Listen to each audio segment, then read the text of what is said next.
Olá, queridos alunos, sejam bem-vindos a mais uma aula de Sociologia. Na nossa aula de hoje, vamos estudar a Sociologia pelos autores contemporâneos. Quem são esses autores que se diferenciam dos autores clássicos que a gente já estudou?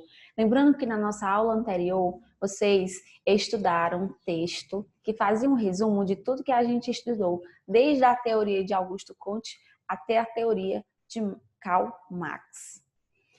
Para a gente compreender o que é sociologia contemporânea, a gente tem que fazer um paralelo, uma diferenciação entre teorias clássicas, que são as teorias dos autores Émile Durkheim, Max Weber e outros, e as teorias contemporâneas. Saber que as teorias sociais elas são divididas em clássicas e contemporâneas. Qual é a diferença? As teorias clássicas, elas datam do século XIX. As teorias contemporâneas, elas datam a partir do século XX para cá. As primeiras, que são as clássicas, elas possuem mais de um século, né? As teorias recentes, que são as teorias contemporâneas, elas podem reafirmar, redimensionar ou até romper com as teorias clássicas, né? E todas essas teorias, elas são atreladas a grandes metodologias. A gente viu que para uma teoria ser considerada estudo científico, ela tem que ter uma metodologia, ela tem que ter um objeto de estudo, porque isso são fatores que indicam que uma teoria é considerada o quê? Científica. Para a gente compreender melhor, voltamos aqui às imagens dos autores que a gente já estudou. O Karl Marx,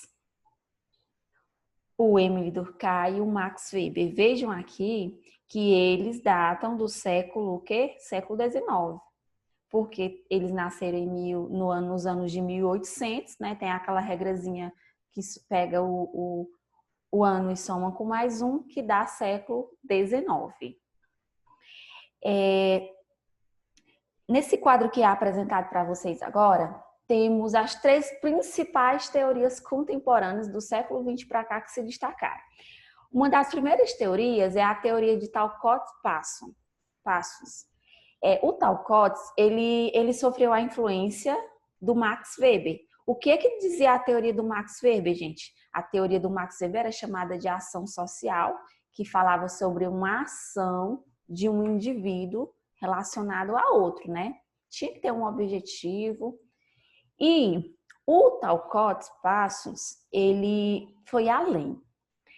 Em vez de dizer que era apenas uma relação individual, dotada de sentido, o Talcott, ele disse que essas relações eram interligadas, elas deveriam considerar o coletivo também. O coletivo influenciava na ação do ser humano.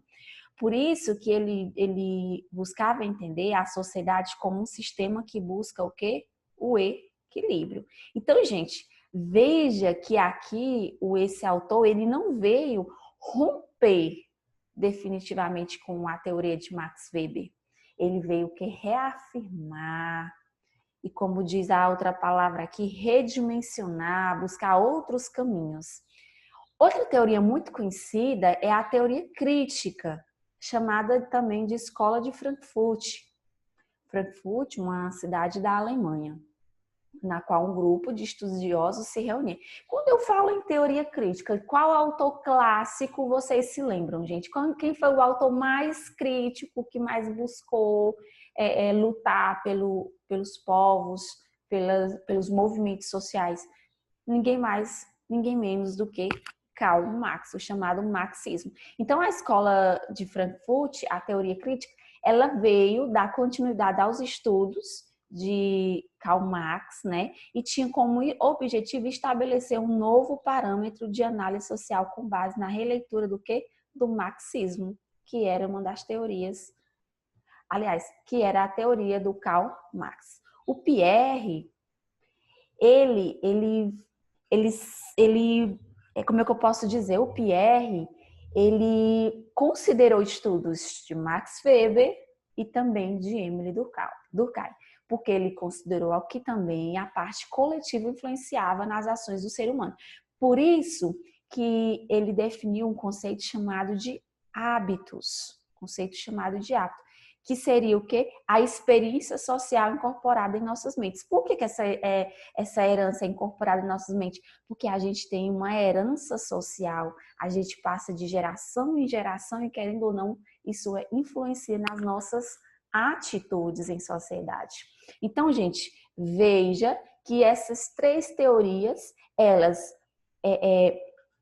incorporam conceitos novos, né? O tal Coates, ele vai falar de uma interrelação, a teoria crítica vai falar da concepção de um mundo que não respeita a liberdade e a autodeterminação, e o Pierre vai falar de um hábito, de uma herança social.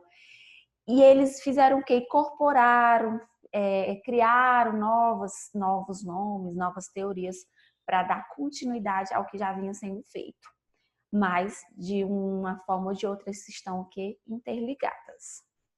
Temos aqui as fotos desses autores contemporâneos, teóricos, o tal Coates, o Pierre, e aqui os vários que fizeram parte da escola de Frankfurt, o Theodor, o Marx, o Habermas, o Benjamin, o Ebert. Vejam que eram vários autores. Outra coisa que a gente também deve saber das teorias e dos autores contemporâneos é que essa sociologia, pessoal, ela era mais abrangente. Lembrem-se que na biografia estudada de Emile, Marx e Weber, estávamos falando de sociólogos europeus, alemãos, franceses, e essa sociologia ela vai ser mais abrangente pelo mundo. Vamos ver que muito desses autores eram americanos, ou seja, Estados Unidos. Ele já foge da Europa, de ter uma sociologia só na Europa.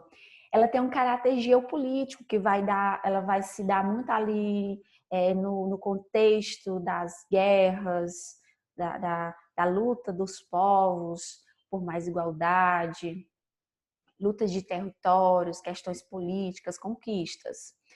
Ela atinge vários outros países, como eu já falei. Ela é uma sociologia mais humana, mais voltada para o que de fato está acontecendo. Ela é uma sociologia muito dentro dos movimentos sociais, feminismo, luta dos trabalhadores por melhores condições de vida. E também essa sociologia ela vai